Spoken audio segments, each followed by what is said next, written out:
Dzień dobry. Muszę to wszystko stąd uprzątnąć. Przeniosę to tam do cienia.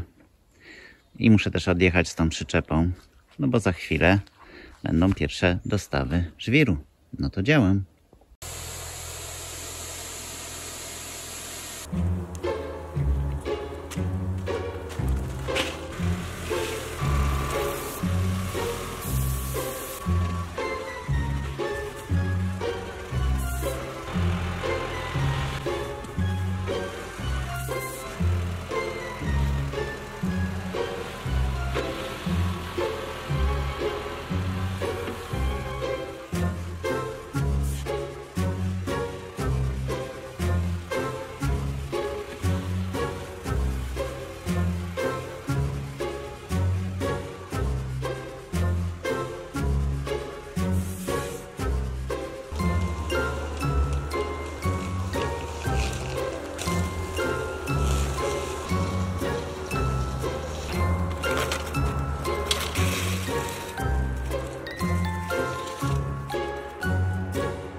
Hej, ja już po pracy, a ty?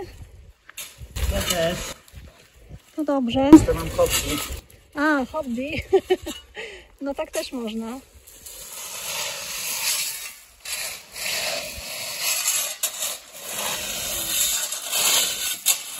Zamówiłem czysty, a sam nabrałem. Ale jak to? Skąd nabrałeś? Co? A, tu nabrałeś, nabierając. Okej.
No to mamy już pierwszą roślinkę.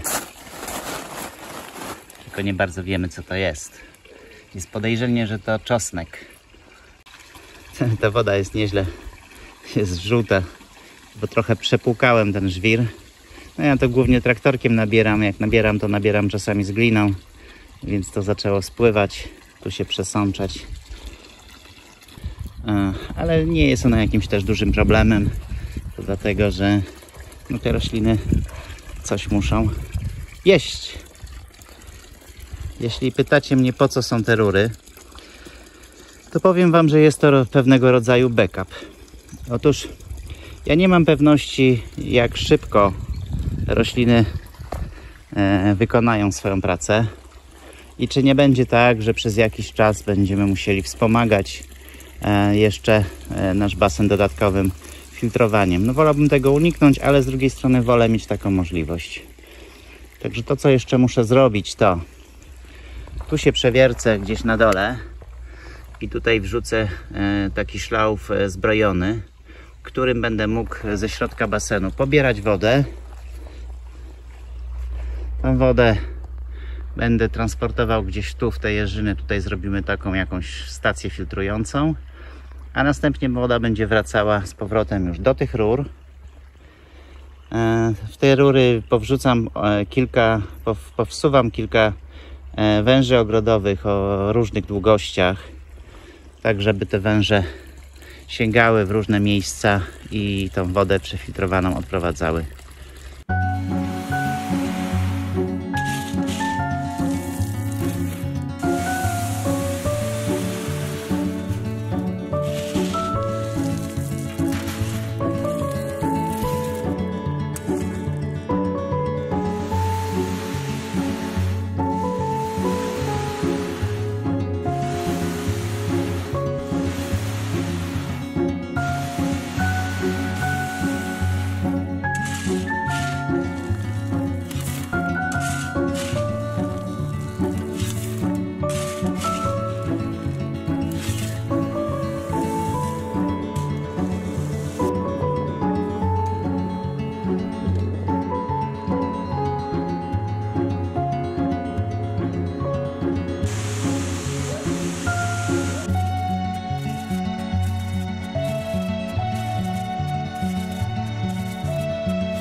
15.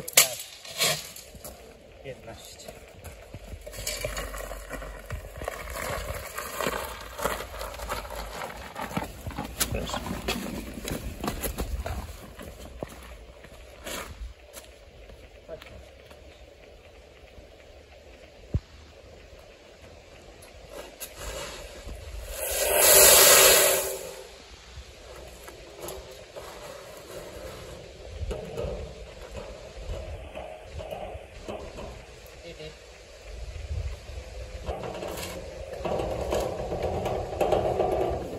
Bip, bip.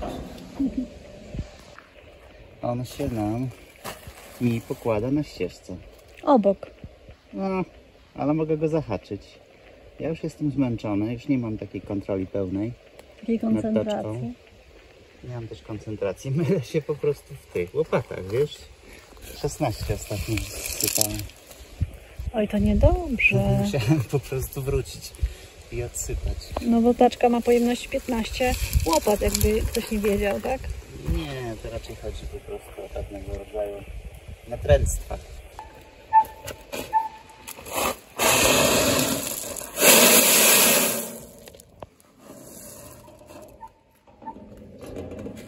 Oj, teraz jeszcze tylko beton. Dzień dobry. Nowy tydzień zaczynam. Generalnie poniedziałki to ja sobie robię zazwyczaj wolne. Odbieram nadgodziny za pracę w sobotę nad filmem, a czasami parę godzin w niedzielę muszę na tym posiedzieć. Także poniedziałki robię sobie generalnie wolne, ale dzisiaj robię wyjątek, a to dlatego, że tak gdzieś od godziny 14-15 ma zacząć padać deszcz. I to ma być dość ulewny deszcz. Mam nadzieję, że te prognozy się nie zmienią. To chciałbym ten żwir już mieć, to co mam tu wsypane do środka, bo po pierwsze deszcz już mi to zacznie sam z siebie płukać, nie będę musiał stać i bawić się z laniem wody, a dwa, jak mi rozmoknie tutaj ta glina, to po prostu narobię kolejny później traktorkiem, albo będę czekał do czwartku, aż mi to wyschnie. Także biorę się i działam. Tu pukałem już trochę ten żwir, tak z tamtej strony, a ten z tamtej strony i zresztą widać te naloty takie żółte na folii.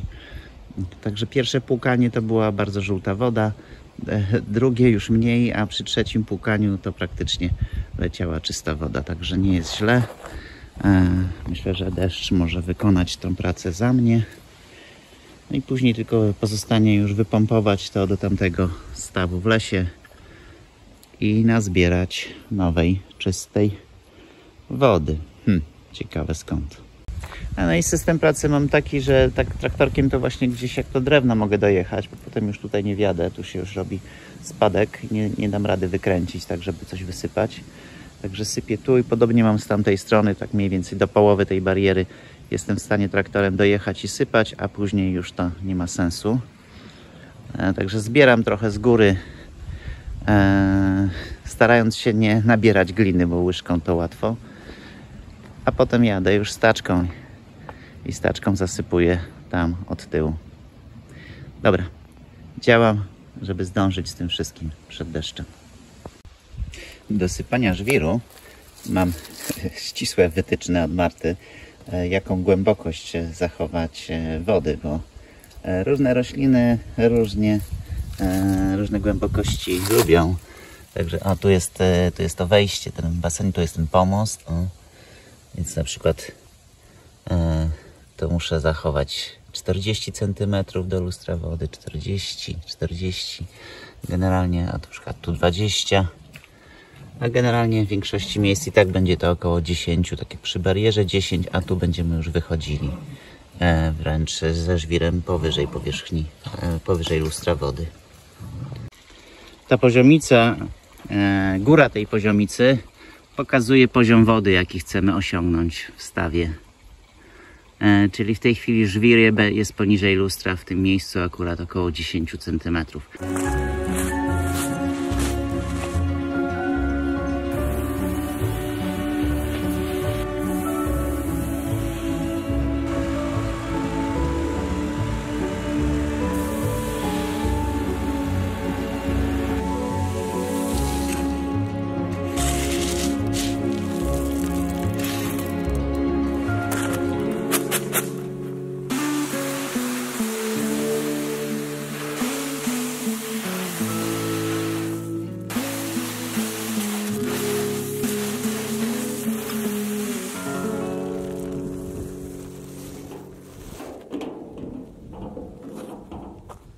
Zostało już tylko tu jeszcze z 15 taczek, a dokładnie rzecz biorąc pewnie ta górka, co tu została. Nie mam już siły, ale no, zawziąłem się, że to zrobię. Tak, żeby już w całości ten żwir był w stawie, bo idzie deszcz. Może zdążę przed nim, a przede wszystkim ten deszcz już by to żwir zaczął nam płukać. Także działam dalej. Dasz radę.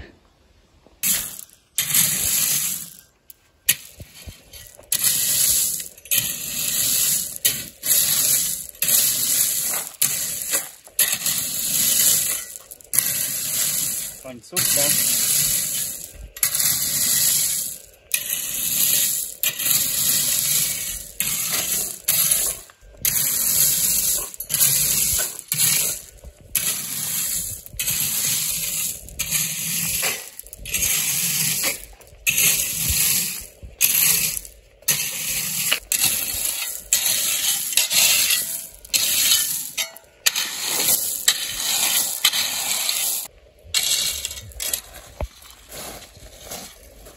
Koniec. No i zdążyłem przed deszczem. Gdzie tak lecisz? Co tak lecisz, ty? Pierwszy do chwalenia się, pewnie. Ale my nie idziemy do lasu. No, tu idziemy. Rozsypam jeszcze tutaj gdzie trzeba porozciągać ten żwir na geowłókninę, żeby ją przykryć. Ale generalnie mam to zrobione. Tu jeszcze są miejsca do rozgarnięcia i tutaj też trzeba z tymi rurami będzie je ładnie zamaskować. To co, skoczyłem, zdążyłem też jeszcze skoczyć do tartaku, odebrać moje belki. Także mam brakującą mi belkę do tego, żeby dokończyć te schody. I mam 3 belki, żeby zrobić taras, ale to nie dzisiaj. No, trochę się zmęczyłem. Traktorek sporo pomógł. Myślę, że tak z połowę tego żwiru to przerzucił traktorek, a drugą połowę ja, czyli jakieś 25 ton przypadło na mnie. Malutki ma tam ulubione miejsce. Malutki!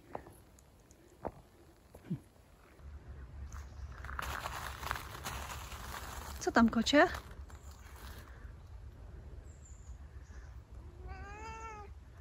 Jak tam, kocie? Jak ci się to widzi? Jeszcze trochę pograbię żwir. Zgrabię go na te wystające kawałki geowłókniny.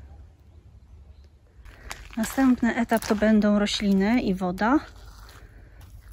Ale najpierw mogę posadzić tutaj na krawędzi tojeść rozesłaną. W wielu miejscach siedliska ta roślinka rośnie, więc ją poprzesadzam. Ona się bardzo łatwo rozkorzenia, bardzo łatwo się rozrasta i fajnie tutaj zazieleni brzeg stawu. Mówiąc tojeść rozesłana, mam na myśli o taką roślinkę. Być może znacie ją ze swoich ogrodów. Jak tam, malutki? Akceptujesz pracę? Zerknij proszę. Może być? O, tu kolejna tojeść rozesłana. Zaraz ją stąd wykopię i przesadzę tam na krawędź. Przesadziłam tutaj 2 takie sensowne sadzoneczki. A tutaj rozłożyłam częściowo, przysypując ziemią takie wyrwane pędy. Roślina powinna sobie dać radę doskonale. Malutki, pomóż pani.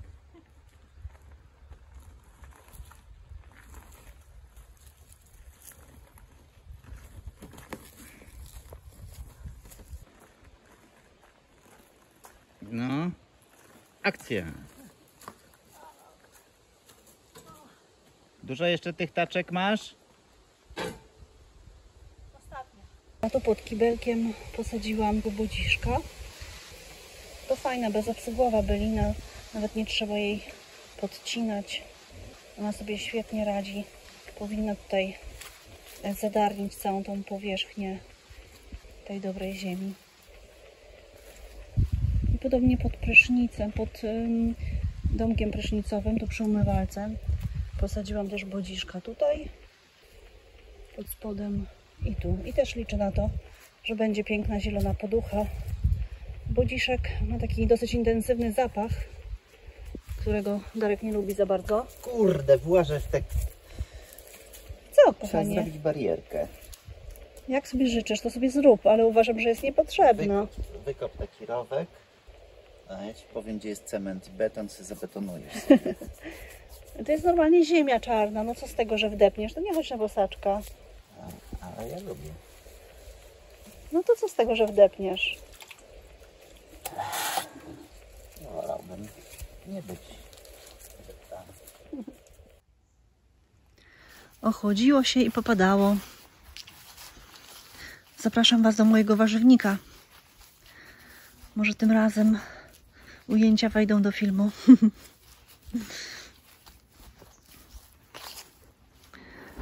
Tutaj skromne kwiatki. Widzę, że już się różowieje ten rozchodniczek. Nie, rozchodniaczek.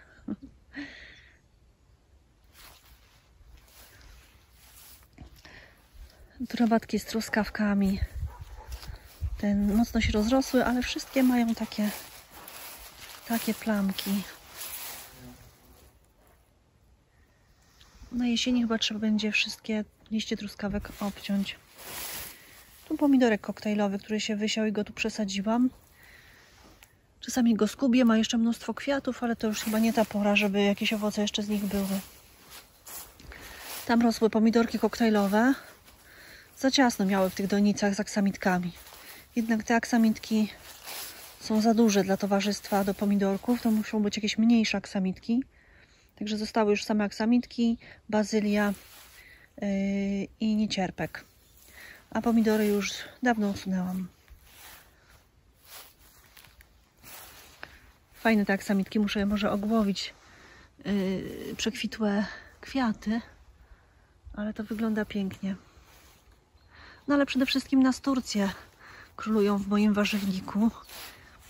Siałam je w zeszłym roku, więc w tym roku już same powschodziły.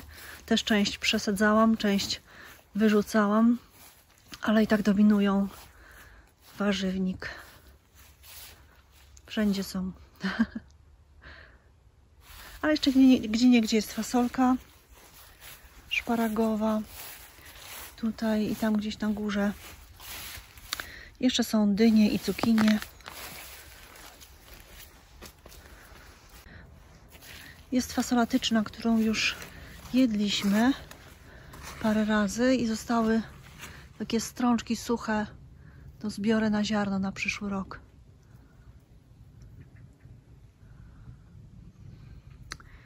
A w tym gąszczu uprawa warzyw w chwastach. A w tym gąszczu mam jeszcze buraki. Już też sporo zjedliśmy, jeszcze jest troszkę. Tu rosną pory razem z tym chmielem. I tu mam gdzieś piękne selery. Jeszcze ich nie wyrywałam. Czasami skubię jakiś liść do potrawy. No i grządka też fasoli szparagowej. Stąd już wielokrotnie zrywałam fasolę. Nie wiem, czy coś jeszcze będzie. A malutki węży w miejscu, gdzie rosły ziemniaki. Nie było wiele tych ziemniaków. Bardzo wiele było nadgryzionych przez jakieś gryzonie. Jeszcze część pozostała do odkrycia. Tu jeszcze powinny się jakieś ziemniaczki chować. Gdzie tam idziesz, piesku śliczny? Gdzie tam łazisz? A, zobaczmy, jak rośnie sobie żurawina. Czy to nie czas już ją zbierać? Hej, nie wiem, czy ktoś już jej nie skubał. Jej trochę mniej niż było, a nie, jest sporo. A, jeszcze tu siałam rzodkiewkę. Różne rzodkiewki z różnych opakowań. Różnie to wygląda.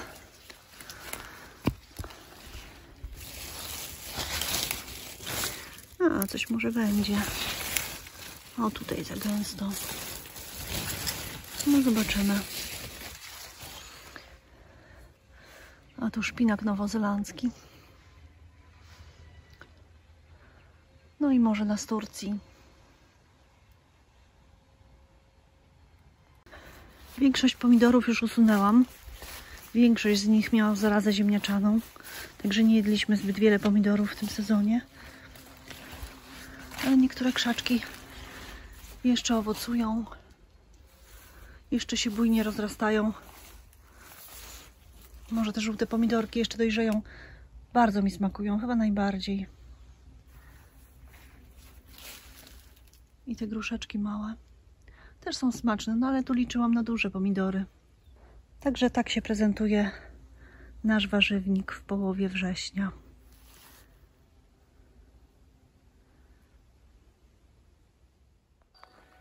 Dzień dobry. Ładnie popadało, cały wtorek praktycznie. Tu mam już z tym żwirem ogarnięte. Marta jeszcze rozgarniała żwir również na geowłókninę. Także to jest, powiedzmy, zakończone. To teraz dokończę tutaj ten fragment z tymi schodkami. Zainstaluję też już belki na pomost, a jak będzie czas, to dorobię jeszcze też deski na pomost. O ile je mam. Muszę tam, wydaje mi się, że mam jakieś takie stare deski z podłogi. Słabo się tylko trochę pracuje, bo jednak popadał ten deszcz, to ta glina mi się lepi do butów. Trzeba będzie też jak najszybciej to przegrabić, może trochę dosypać jakiejś rzeźniejszej ziemi do tej gliny i posiać trawę. To wtedy nie będzie już takiego błota. Pieski są na stanowisku. No to działam.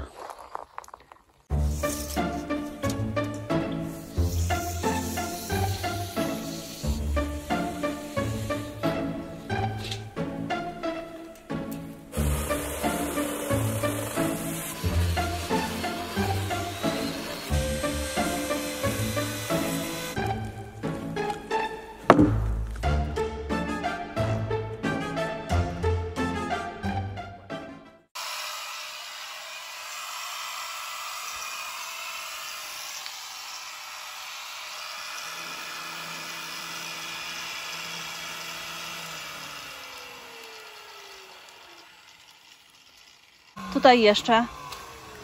Ten wisiorek jeszcze. No dobrze. Niech będzie. Ale powiedz ładnie, ładnie zgrabiłam. Nie mogę tego powiedzieć. Dlaczego? No, wszystkie zasługi są dla mnie. No tak. Zobaczcie, jak tu wczoraj wieczorem Darek zamiast się relaksować przyszedł i powsadzał roślinki. Ciekawa jestem, czy przeżyją. Proszę? Ciężka. Ciężka, no tak, ciężka.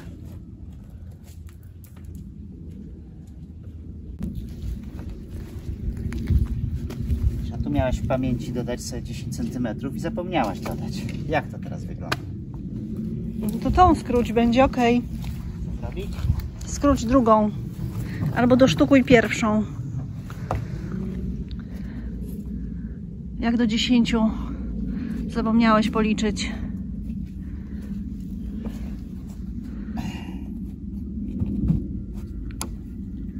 Tak? Tak. Akurat musiałaś wybrać tą Tę. też belkę jak tą. Jest ciężka. Ale brudna jest strasznie. No dobra, na razie ją przymierzasz, tak?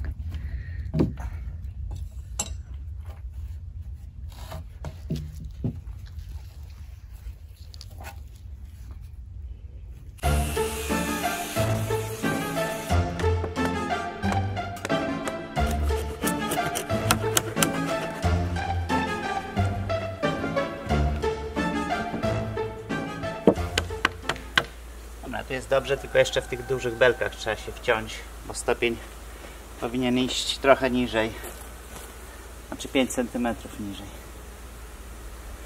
Ale zanim to, słuchajcie, zwróciliście nam uwagę w komentarzu, że te stopnie, jak będą w wodzie, to mogą być bardzo śliskie i to faktycznie jest pewien problem.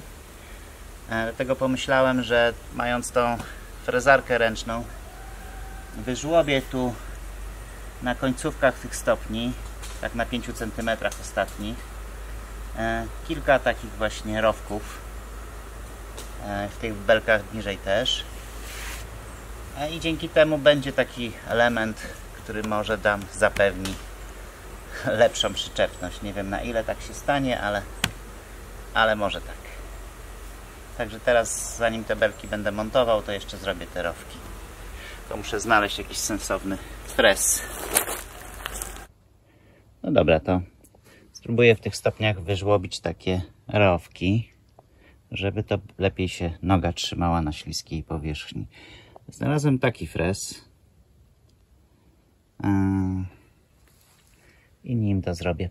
Dobra, to tak, przyczepiam poziomicę, żeby mieć opór dla frezarki. Zaznaczam sobie tylko jeszcze odległości, no bo nie będę robił tego na całej długości tej belki, a tylko w części środkowej, tak na 80-90 cm. Zobaczymy, jak to wyjdzie, zaraz policzę. No to działam. 5,5, czyli 48. Tu mamy środek.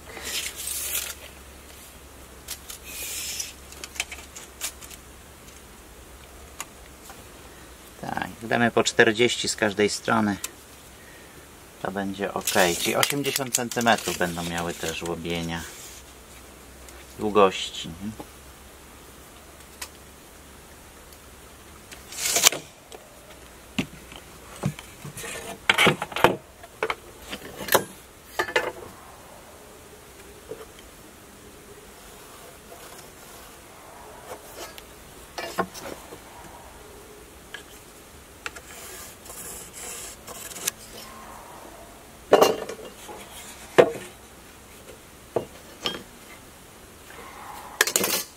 No i tu muszę policzyć.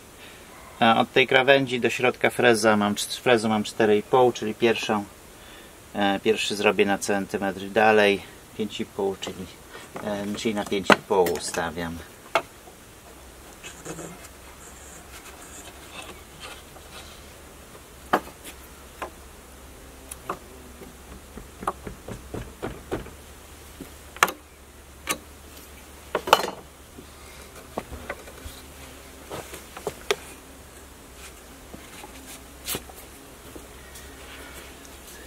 No to próbujemy.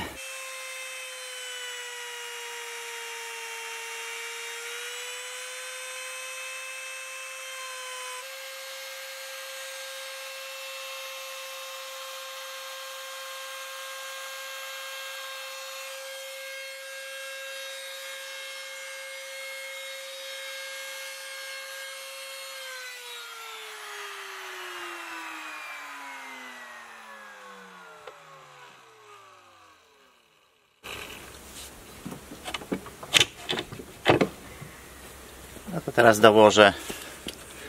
Frez ma... Ile to wyszło? Wyszło 8 mm.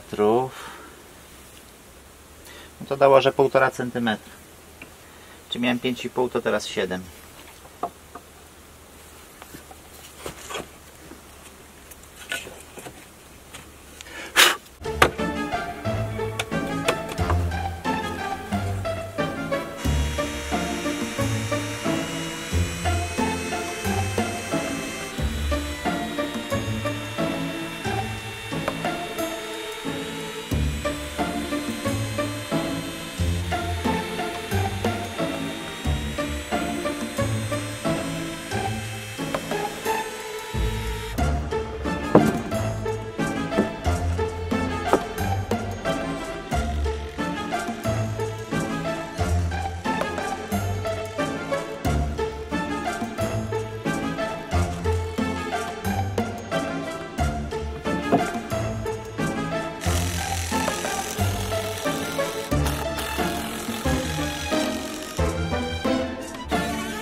No to tak to wyszło. Całkiem fajnie, moim zdaniem. Obsypałem to jeszcze żwirem. Nie widać już geowłókniny. W środek trzeba będzie wsypać żółty piasek. A teraz wyszły tak. Tu na dole zrobiłem tylko 2, bo nie bardzo miałem jak przyczepić się z poziomicą. W sumie mogłem listewkę przykręcać, ale nie chciałem się bawić. To co? Mam nadzieję, że zarobiłem na kilka subskrypcji. Z góry dziękuję. A z naszej strony to już wszystko. Bardzo dziękujemy za oglądanie. A jeśli się Wam podobało, to dajcie dyla. Dziękujemy i dobranoc.